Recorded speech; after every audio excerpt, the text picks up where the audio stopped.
Live from New Delhi, you're watching DD India Live, India's voice to the world. I'm Lipakshi Khurana, coming up in the next 30 minutes. Both Israel and Hezbollah face accusations of breaching ceasefire deal. US says it believes truce still holds.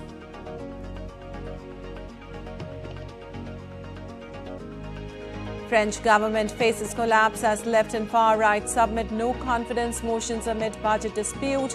Vote likely to take place on Wednesday.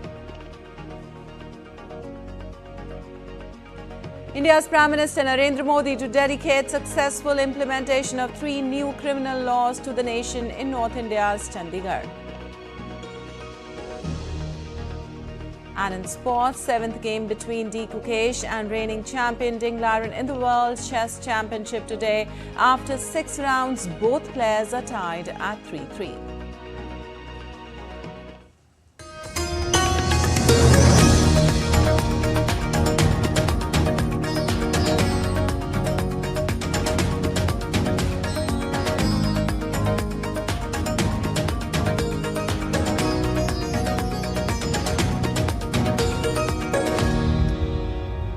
Updates on West Asia conflict first. Israel and Hezbollah exchanged strikes as ceasefire violations mounted in the region. Israel's military said on Monday that it was currently striking terror targets in Lebanon. Where a fragile US brokered truce with Hezbollah began last week, the announcement comes after a Hezbollah attack earlier in the day targeting an Israeli military position in a disputed area on the Israel-Lebanon border, the group's first since the truce took effect on Wednesday. The Israeli military says that it attacked dozens of Hezbollah targets in Lebanon, but said Israel remains obligated to the fulfillment of the conditions of the ceasefire agreement. Israeli Prime Minister Benjamin Netanyahu said on Monday that Israel would respond strongly after Hezbollah, citing repeated Israeli ceasefire violations, carried out a strike on an Israeli military position. However, the United States said it believed that a ceasefire was still holding in Lebanon and that it was looking at potential violations. The U.S. State Department said on Monday that the ceasefire in Lebanon has been broadly successful, adding the United States and France will look at reports of potential violations in the coming days. Broadly speaking, it has been successful in stopping the fighting and getting us on a path where we are not seeing the just daily loss of life that we had seen for 2 months prior. Now, with respect to violations or potential violations of the ceasefire, we set a mechanism up to look into this very question, where the United States, along with France, will engage with the Israeli military, will engage with the Lebanese military to look at potential violations. What we are doing is engaging through this mechanism to look at all of these reports of violations of the ceasefire and deal with them through the channels that the mechanism set up, and that's what we'll do over the coming days. Meanwhile, State Department spokesperson Matthew Miller told reporters the U.S. Secretary of State Antony Blinken will discuss a Gaza ceasefire in a meeting with the Israeli Minister of Strategic Affairs, Ron Dermer. I can tell you that the Secretary is meeting with Israel's Minister for Strategic Affairs, Ron Dermer, later today here at the State Department, where he is going to continue to express the position of the United States that we need to get a ceasefire, we need to see the hostages released, we need to implement plans for the day after that would allow or would establish governance, security, and reconstruction inside Gaza, and that ought to be an urgent priority, not just for the United States, not just for other countries in the region, but for Israel as well. Well, Israel's military said on Monday that an American-born Israeli soldier believed to have been taken hostage during the Hamas October 7 attacks last year had in fact been killed during the attacks, and his body had been held in Gaza ever since. Omer Nutra was born and raised in the United States and served in Israel's military as a tank commander during the attack by Hamas in October.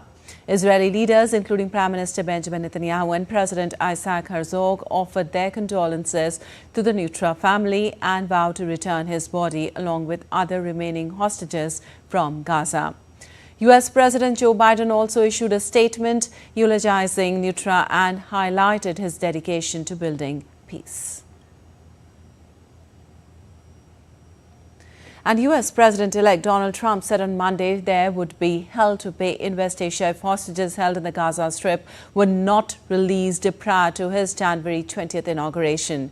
During their deadly 2023 attack on Israel, Hamas-led militants captured more than 250 people, according to Israeli tallies, including dual Israeli-American nationals. Roughly half of the 101 foreign and Israeli hostages still held incommunicado in Gaza are believed to be alive. While Syrian and Russian jets have intensified air attacks in Idlib city and positions in Aleppo as the government of President Bashar al-Assad tries to slow the advance of opposition fighters. The raids on Monday followed big gains by the opposition over the past few days that has greatly shifted the front line in Syria's long-running war.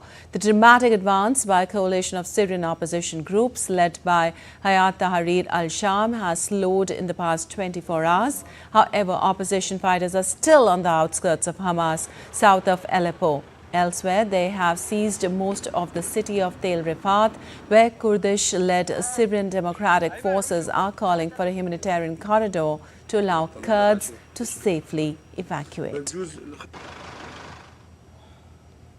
Well, the U.S. State Department said on Monday that it wants to see a political process to end Syria's civil war after rebel fighters made gains in the city of Aleppo. In the immediate term, what we want to see are de-escalation and protection of civilians and minority groups. But our overall policy remains the same, is that we want to see a serious and credible political process to end this civil war once and for all, with a political settlement consistent with United Nations Security Council Resolution 2254. As you know, Sean, that resolution calls for process facilitated by the United Nations, where the Syrian regime and the opposition groups would negotiate a path forward for Syria. And moving on, the government of French Prime Minister Michel Barnier is facing collapse after right and left-wing parties have promised to put forward a no-confidence vote against it amid a budget dispute.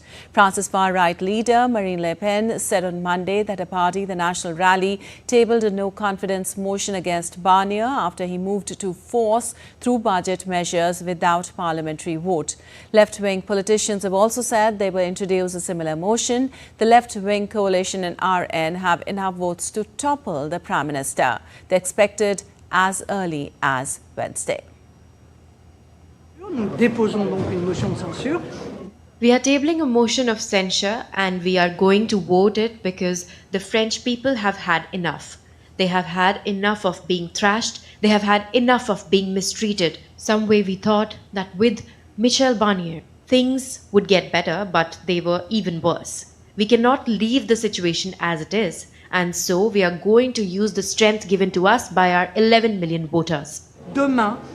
Also, the opposition now has 24 hours to table a no-confidence motion. The vote could take place as early as Wednesday. No French government has been forced out by such a vote since 1962. Barnier's struggles to get the 2025 budget through a deeply divided parliament threatened to plunge France into its second political crisis in 6 months. He urged lawmakers not to back the no-confidence vote.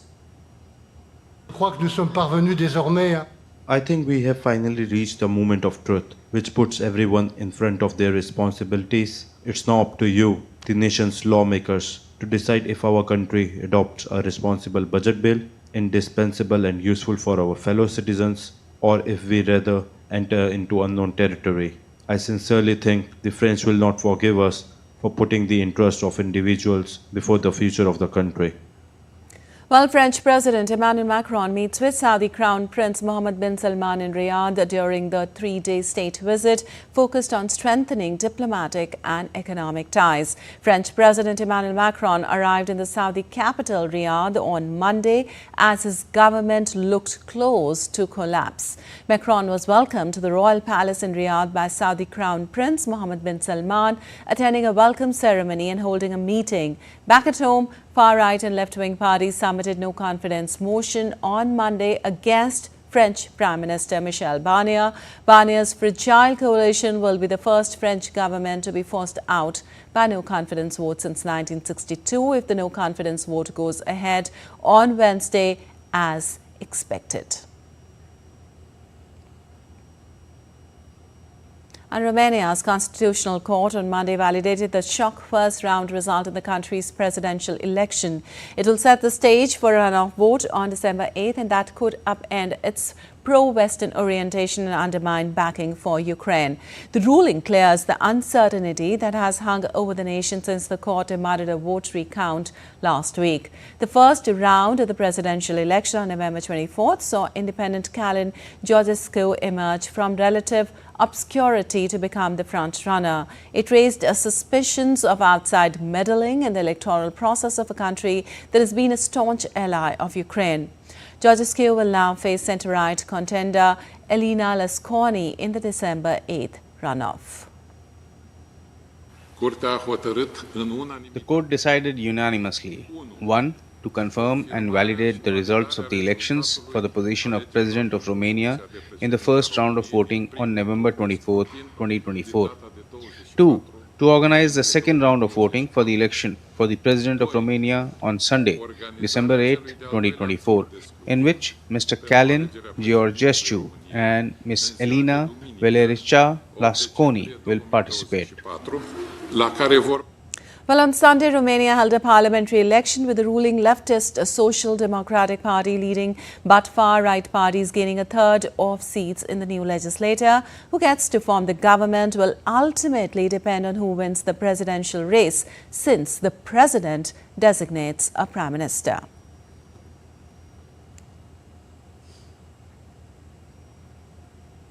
And Ireland's general election concluded late on Monday after 3 days of vote counting. The incumbent centre-right parties Fianna Fáil and Fine Gael set to retain power following coalition expected to take place in the coming weeks. With all 174 seats in the lower chamber of parliament decided since Friday's vote, Fianna Fáil on 48 seats was well ahead of the main opposition, the left-wing nationalist Sinn Féin on 39, with Fine Gael in third on 38.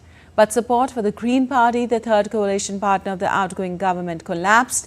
The election was also marked by the failure of far-right candidates to enter parliament for the first time. Ireland is one of the few European Union members without any large established far-right party. But for the first time, immigration became a prominent issue during this election campaign. And Georgian police fired tear gas to try to disperse thousands of pro-EU demonstrators on Monday. The Caucasus country of some 3.7 million has been rocked by turmoil since the October 26th parliamentary elections, with Georgian Dream facing accusations of betraying the country's long-standing ambition of joining the EU and of moving Tbilisi closer to Moscow. The country's Prime Minister Oz earlier had vowed no negotiations with the opposition. Opposition lawmakers are boycotting the country's parliament, and the pro-EU president is seeking to throw out the election results in the Constitutional Court.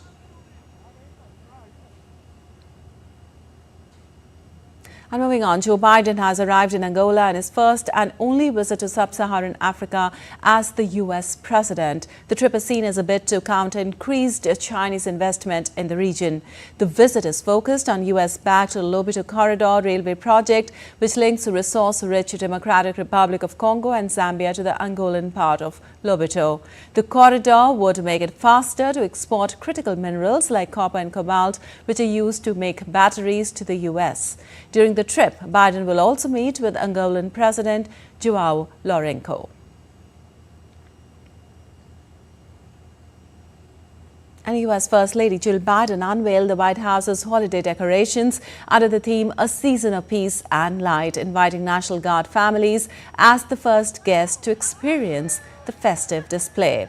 There are 83 Christmas trees adorning the White House, with 9,810 feet of ribbon and more than 28,125 ornaments. Nearly 100,000 people are expected to visit the White House during the holiday season.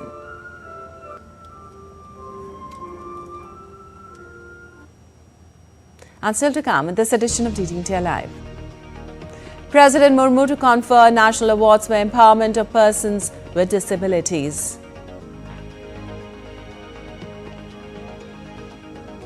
Well, Navy Day is on 4th of December. Stay with us to know what's special happening this year.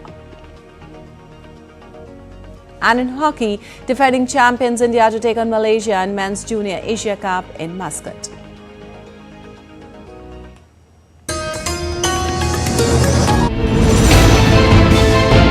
Geopolitics and trade deals. Economic challenges amid development. Hard work and the path to prosperity. It's the economy always. Between walkers, money is what money does and says. Supply creates its own demand. Between the bulls pulls and bears tears. When supply chains globalization and India rises to the podium.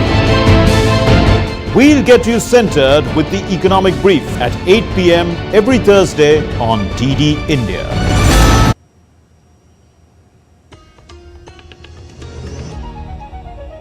Welcome back. You're watching DD India Live. I'm Lipakshi Kuran, and moving on, India's Prime Minister Narendra Modi will visit Chandigarh on Tuesday to assess the progress and impact of the newly implemented criminal laws, positioning the city as a pioneer in India's criminal justice reform. DD India's Abhishek Mahajan reports for more.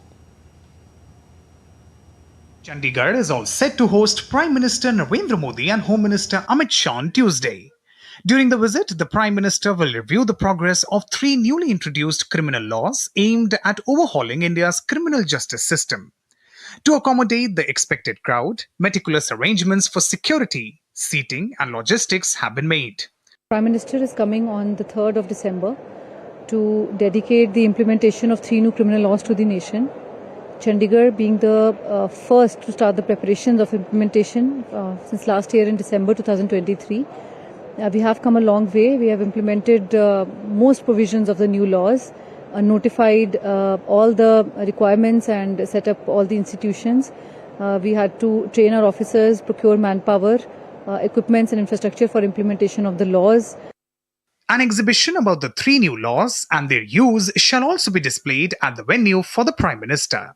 Chandigarh Police will give a detailed presentation on integration and functioning of various applications under the new criminal laws.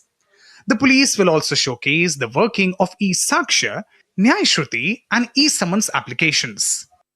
Many of the digital initiatives were taken, and now we are all set, and we have today here we are set up a big display of a play act which will showcase the implementation of the 3 laws through audiovisual means and play act. It also highlights the main provisions of the laws which are beneficial for the people, for the victims, for informants, and they will be showing it through a digital display as we can see here. The Prime Minister's visit is expected to offer further insights into how the laws are reshaping the criminal justice process in the country.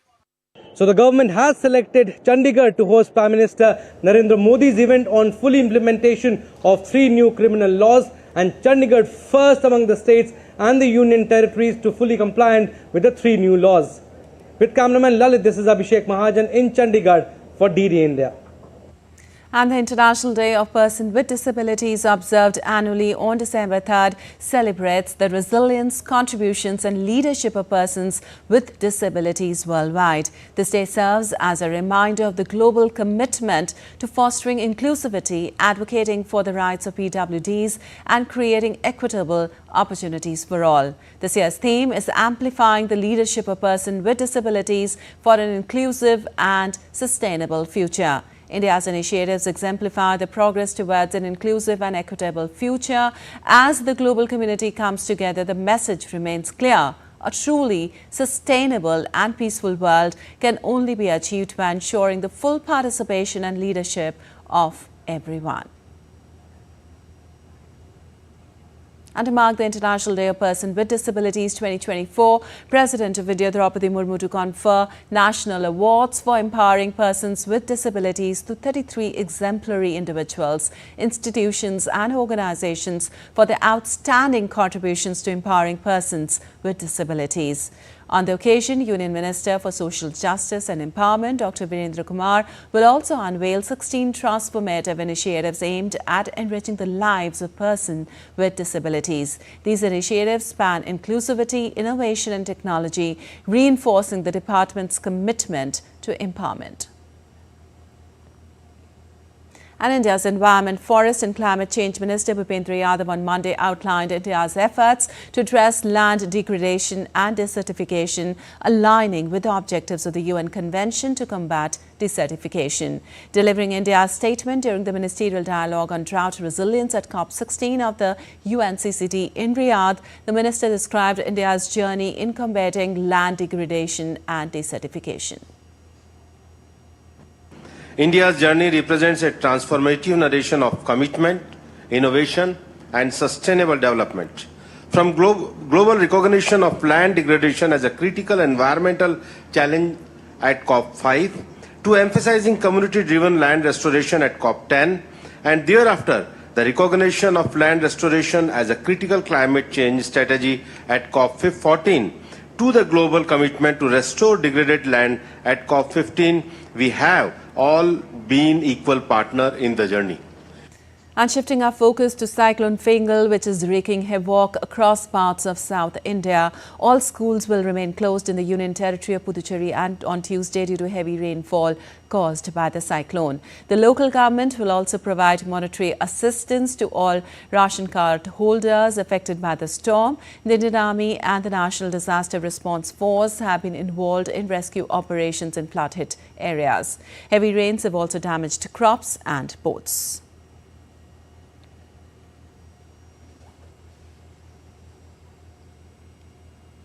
Well, 4 December is celebrated every year as the Navy Day. Here's a report by our correspondent Nandita Dagar from Puri in Odisha, where President Murmu will be witnessing the Navy show on the Navy Day.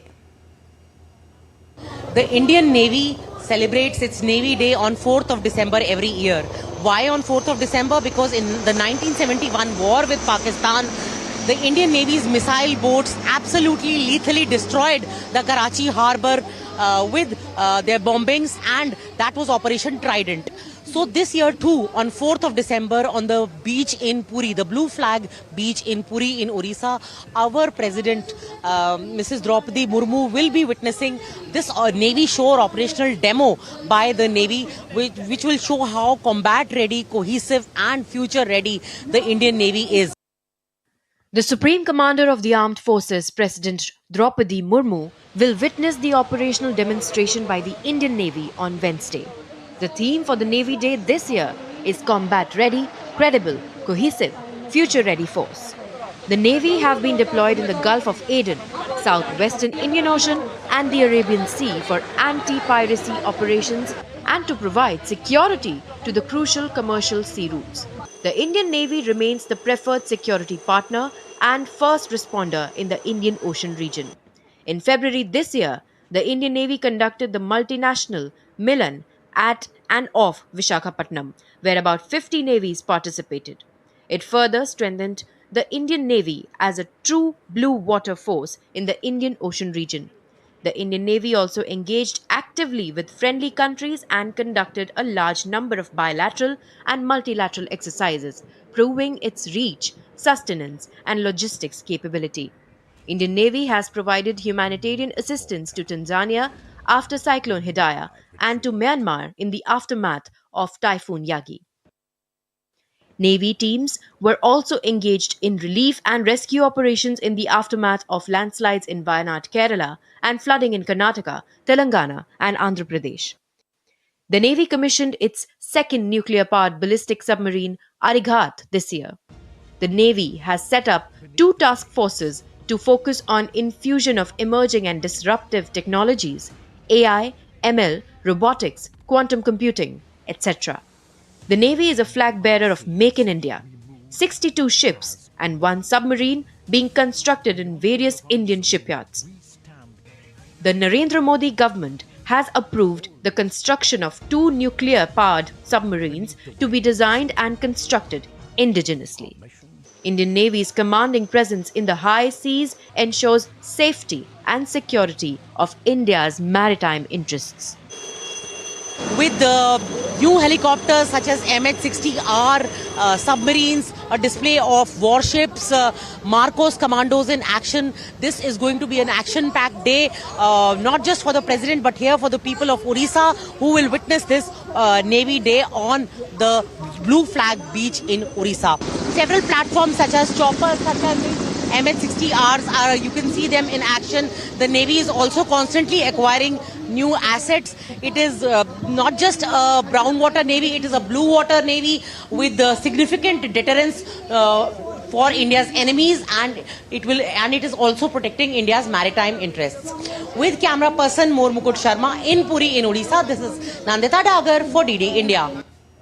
And on to some sports news now. Indian chess grandmaster D. Gukesh will take on Chinese champion Ding Liren in the 7th game of the World Chess Championship 2024 on Tuesday. Earlier, the 6th game ended in another draw, and the game now is tied at 3-3 after 6 rounds. Gukesh finally accepted a draw after rejecting Ding's offer early in the game, with the two players shaking hands after 46 moves. The first player to reach 7.5 points over 14 games will win the prestigious title in Singapore. And the Indian men's junior hockey team will take on Malaysia in the Men's Junior Asia Cup semi-finals in Muscat on Tuesday after they thumped South Korea 8-1 in the pool match on Sunday. India have remained unbeaten in the tournament, winning all their 4 games. They've been the most successful team in the tournament's history with 4 titles. The tournament also doubles up as a qualifier for next year's Hockey Junior World Cup, which will be hosted by India. And India's public broadcaster Prasar Bharati has recently launched Waves, entering the field of OTT platform. Waves provide a complete infotainment ecosystem to digital media and OTT audiences. If you also want great content for free, then download Waves today.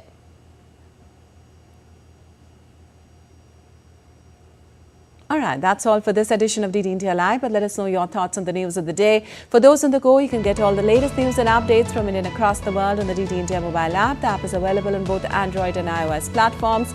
Scan the QR code on the screen to download now. Well, we'll be back with more news as it breaks here on DD India. I'm Lipakshi Khurana from all of us here in Delhi. Thanks for watching DD India Live.